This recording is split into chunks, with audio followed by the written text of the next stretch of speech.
Selamat pagi.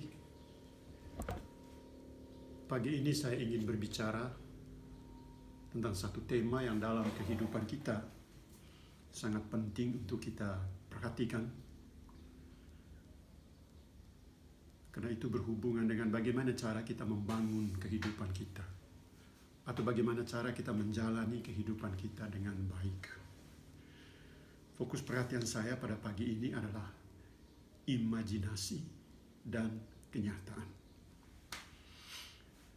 Baiklah, saya memulai dengan pengalaman kecil saya ketika saya menjalani studi di Filipina, di kota Manila.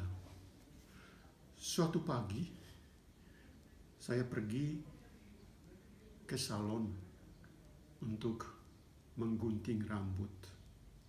Salon itu tidak jauh dari biara SVD, tempat di mana saya tinggal, di Catholic Trade. Ada satu fenomena yang sangat menarik dan mengundang perhatian saya pada suatu pagi. Di depan salon itu, saya berjumpa dengan seorang tricyclist, tukang sepeda yang selalu mendayung sepedanya setiap pagi untuk mengantar orang-orang dari satu tempat ke tempat yang lain. Pada waktu itu saya melihat seorang tricyclist. Dia sedang duduk di jok motornya dan dalam keadaan tenang ia mengeluarkan dompet dari saku celananya. Ia membuka dompet itu lalu menghitung sejumput uang. Ada lembaran yang berwarna ungu, ada juga lembaran yang berwarna kuning, serta beberapa recehan. Sambil menggenggam uang itu, si tukang sepeda itu, tricyclist, ia memandang jauh ke depan, memusatkan perhatiannya pada suatu titik dengan tanpa mengedip. Tampak bahwa pikirannya sedang melayang dan sedang aktif bergulat dengan sesuatu. Tidak tahu apa sasarannya, tidak tahu apa yang sedang dipikirkannya. Hanya yang bisa saya antisipasi, yaitu bahwa ia sedang membayangkan sesuatu sambil menggenggam uang yang ada pada tangannya. Apakah itu tentang mimpi masa depan? Apakah itu tentang kehidupan yang lebih baik? Tentang makanan pada waktu itu? Apakah itu tentang istrinya di rumah atau anak-anak? Apakah itu tentang pelbagai tanggung jawab yang harus diembankannya sebagai tukang sepeda, tricyclist? Hari itu terbilang masih pagi dan jam menunjukkan pukul 9:47 waktu Manila.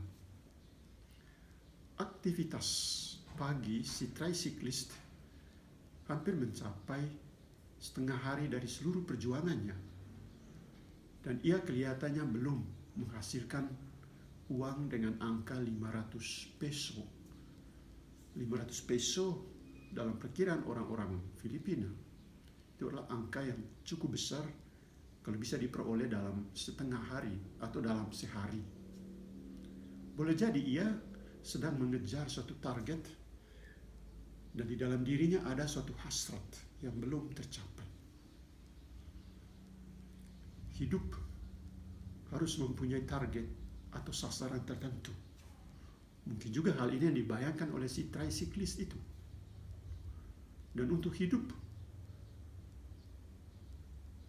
ia harus diinspirasi oleh suatu kekuatan imajinasi.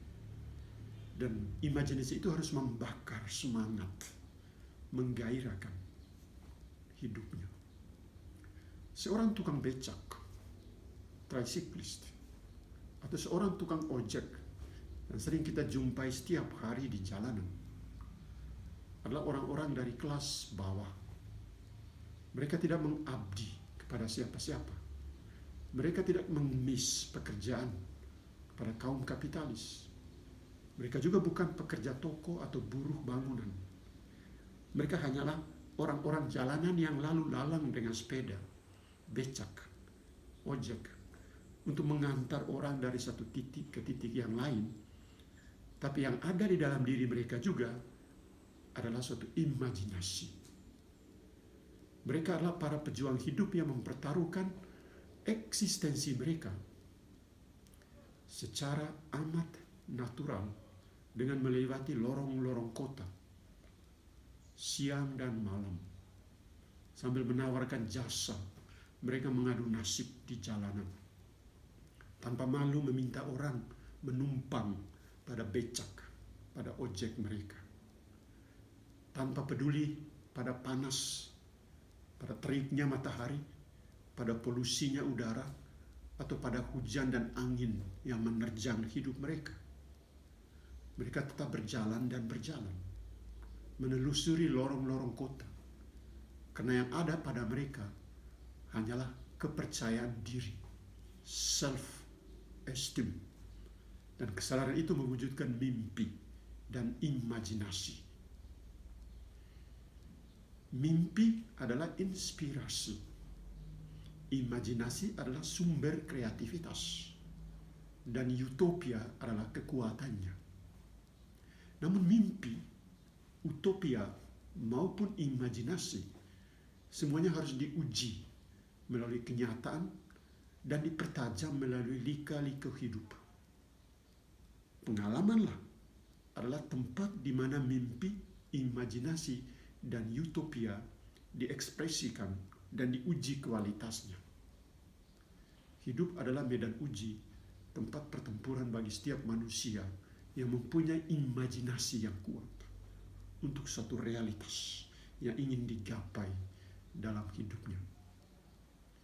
Saya teringat Charles Darwin berbicara tentang struggle for life untuk semua elemen hidup di muka bumi. Maka perjuangan manusia pun tidak luput dari tendensi natural ini, struggle for life. Untuk hidup dan untuk mempertahankan keberadaannya, manusia harus terjun dalam medan tempur kehidupan dengan kekuatan imajinasi, dengan daya kreasi, kreativitas yang ada dalam pikiran, perasaan, disatukannya dalam kekuatan fisik, diolahnya dalam perjalanan hidup, dituangkannya dalam pengalaman yang benar. Seorang tukang becak hanyalah manusia biasa yang coba mempertaruhkan nasib mereka di jalanan itu. Kita pun seperti tukang becak. Kita harus kuat dalam mengolah imajinasi dan kreativitas dalam pikiran dan perasaan kita agar pengalaman hidup kita berjalan dan diuji dengan baik. Inilah salah satu bagian dari kenyataan hidup kita.